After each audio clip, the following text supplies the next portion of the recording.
An arrest warrant has been issued for a well-known television actor, not for something that happened decades ago in a distant place, but for allegations tied to a modern TV set with strict industry safeguards already in place. What makes this case unusual isn't just who it involves, it's where the allegations reportedly occurred, how concerns were raised, and why multiple investigations unfolded before authorities took action. And the most important detail may not be the name attached to the warrant, but the questions it raises about child safety in professional entertainment environments that are supposed to be tightly controlled. According to publicly available court documents and reporting by major outlets, the Albuquerque Police Department has issued an arrest warrant for actor and director Timothy Busfield, known to many viewers for his role on The West Wing. Authorities allege that the incidents under investigation occurred while Busfield was working as a director on the Fox television series The Cleaning Lady. The warrant outlines accusations involving two minors, both child actors, whose identities have been withheld to protect their privacy. At this stage, it's important to be precise and responsible. These are allegations, not convictions. The warrant reflects claims gathered during a law enforcement investigation, not a final legal outcome. The reported charges include criminal sexual contact involving minors and child abuse, as outlined in the warrant obtained by People. Busfield has not publicly responded to the allegations as of the time of reporting, and the legal process is still unfolding. The investigation reportedly began in late 2024, when a medical professional at a New Mexico hospital alerted authorities after concerns were raised during a clinical visit. From there, law enforcement began gathering statements from the children's parents, medical professionals, and individuals connected to the production. According to the warrant, the parents stated that their children met Busfield while working on The Cleaning Lady, where he had joined the show in a leadership role behind the camera. What initially stood out to investigators wasn't a single dramatic moment, but a pattern of reported behavior that, according to the parents, only became clear over time, and that delay would later become a central issue in the case. The parents told investigators that when Busfield joined the production, he allegedly became more familiar with the children than they expected from a director. According to the warrant, the children were reportedly encouraged to refer to him using a familial nickname, a detail investigators later cited as potentially significant in understanding how trust may have been established. The parents also described changes to on-set supervision practices. They claimed that earlier in production, parents were able to remotely monitor their children during filming, but that this practice was later discontinued. No wrongdoing is implied by policy changes alone. However, investigators documented these concerns as part of a broader timeline meant to understand the working environment surrounding the children. At the time, no formal complaint met the threshold required for immediate action that would change later. According to the warrant, early disclosures from the children did not include details that met the criteria required for certain agencies to intervene. Professionals reportedly advised the parents that while concerns were present, there was not enough information at that moment to move forward with formal charges. This period, where discomfort was expressed but action was limited, is one of the most difficult aspects of cases involving minors, especially in professional settings. Experts note that children may struggle to explain experiences clearly, particularly when authority figures are involved, a factor investigators later highlighted when reviewing the timeline. Months later, additional disclosures were reportedly made to counselors and authorities, prompting renewed attention. And this time, the response was different. As the allegations became known, the warrant states that Warner Brothers, the studio associated with the production, initiated an independent internal investigation through an outside firm. Busfield reportedly acknowledged being informed of complaints involving the same two minors referenced in the warrant. According to investigators, Busfield denied intentional wrongdoing and stated that any physical interaction would have been brief, playful, and in public settings. He also reportedly suggested that the parents may have been upset over casting decisions, a claim noted in the document but not independently verified. Neither Fox nor Warner Bros. Issued detailed public statements at the time of reporting. In the warrant, investigators emphasized that their conclusions were based not on a single statement, but on multiple interviews, professional assessments, and observations about opportunity and access. They also cited the unique structure of film sets, busy environments where authority roles can blur boundaries if safeguards fail. Importantly, these observations were presented as part of law enforcement reasoning, not as a legal verdict. The case now moves into a phase where evidence will be evaluated in court, where standards are higher, rights are protected, and claims must be proven. According to the arrest warrant, renewed attention to the case followed. Additional disclosures made by one of the minors during counseling sessions months later. These disclosures were reportedly shared with both Child Protective Services and law enforcement. Investigators documented that the child described experiences that made him feel unsafe and uncomfortable while on set, statements that professionals later assessed in a clinical context.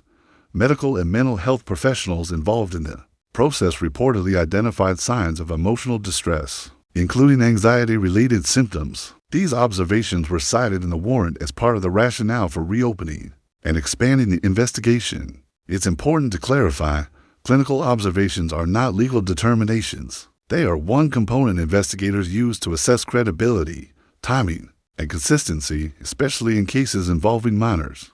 This phase marked a turning point, shifting the case from informal concern to formal law enforcement action. Investigators placed notable emphasis on the power dynamics present on professional film sets. According to statements summarized in the warrant, the child reported feeling hesitant to speak up at the time because Busfield held a leadership role on set. That hesitation, investigators noted, is not uncommon when children interact with adults in positions of authority. Law enforcement also referenced the broader environment, including moments when supervision may not have been as consistent as expected, as part of their assessment of opportunity. None of these factors alone constitute wrongdoing. But together, investigators argued, they formed a context that required closer scrutiny. The warrant also references statements from individuals working on the production, including a production assistant who raised concerns about moments when a child appeared unsupervised. These observations were included not as direct evidence of misconduct, but as indicators of on-set structure and oversight, which investigators said helped them understand how access could occur. In one instance, an internal report cited in the warrant described a moment observed by a third party that raised concerns about boundaries. The document notes that this account was reviewed as part of a broader internal investigation conducted by an external firm. Again, these statements remain allegations, subject to legal review and challenge. According to the warrant, Busfield cooperated with investigators and denied intentional misconduct. He reportedly stated that any physical interaction with child actors would have been brief, appropriate, and visible to others, emphasizing that professional environments do not permit inappropriate behavior. He also referenced a friendly relationship between his family and the children's parents, including social interactions outside of work, details investigators documented as part of their timeline.